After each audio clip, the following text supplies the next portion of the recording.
चलते हैं, निकुंज में दीपावली मनाई जा रही, जैसी स्वामी जी ने भाव दशा दी हो उसके अनुसार हम भावना करके स्वयं को सेवा में उपस्थित माने।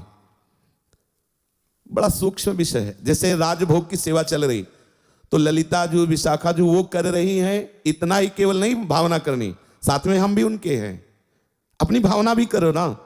और वो आपको कोई सेवा सौंज दिए हुए हैं, आप उनके पीछे पीछे चल रहे, ऐसे भावना में प्रवेश किया जाता है।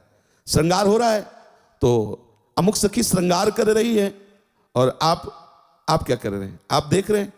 नहीं, आप कोई दृष्टा नहीं है, आप सेविका है, सम्मिलित होइए। तो आप भी भावना कीजिए, ऐसा होगा मेरा सहचरी रूप, ऐसे ही जैसा आप कर पाओ। और भावना कीजिए कि हमारे गुरुदेव भगवान भी सहचरी रूप से हमारे आगे विराजमान। भावना कीजिए आचार्य सहचरी रूप से विराजमान। आचार्य चरण ने जो सहचरी रूप से गुरुदेव भगवान को इशारा किया और गुरुदेव भगवान ने हमें आज्ञा करी और हम श्री जी के श्रृंगार की अमुक सेवा लिए हुए श्री जी के समीप ही हैं। फिर उस लीला, उस सेवा का आप देखें, धीरे धीरे धीरे गाढ़ भाव आएगा तो आपको भावना नहीं करनी पड़ेगी। आप देखेंगे अपने सहचरी स्वरूप को। श्री जी, हितजू, गुरु जी आपको कृपा करके सहचरी रूप प्रदान करेंगे। जैसे हमारा जागृत में अभिमान रहता है इस स्थूल में, जैसे हमारा स्वप्न में सूक्ष्म शरीर पर अभिमान होता है। उदाहरण में बता रहे हैं, बकाया नहीं बताया जा, उपमा ही नहीं है। जो अनिर्वचनीय स्वरूप है उसकी उपमा कैसे दी जा सकती है? जागृत, स्वप्न, सुषुप्ति से भी श्रेष्ठ महामहिमा में भगवत पार्षद स्वरूपों से भी श्रेष्ठ ये सहचरी स्वरूप है। जो हरि के चतुर्भुज पार्षद है ना, उनसे भी श्रेष्ठ सहचरी स्वरूप है। क्योंकि इस रस को देखकर तो स्वयं हरि ललचाते हैं। शिव श्रीपति यद्यपि ललचाई, बोले निगमागम की कौन चलावे, महाविष्णु के मन नहीं आवे।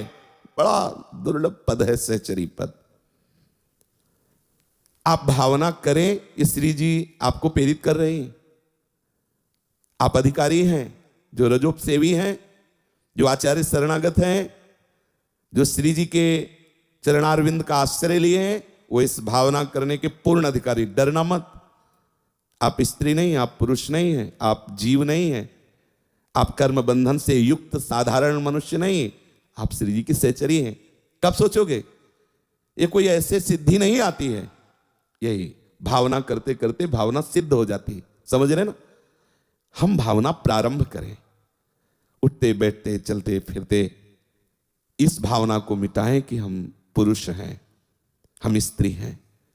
जैसे ज्ञानी महापुरुष इस भावना को मिटाकर अपने आत्म स्वरूप में स्थित होते हैं, तो हम इस भावना को मिटाकर सहचरी स्वरूप में स्थित होते हैं।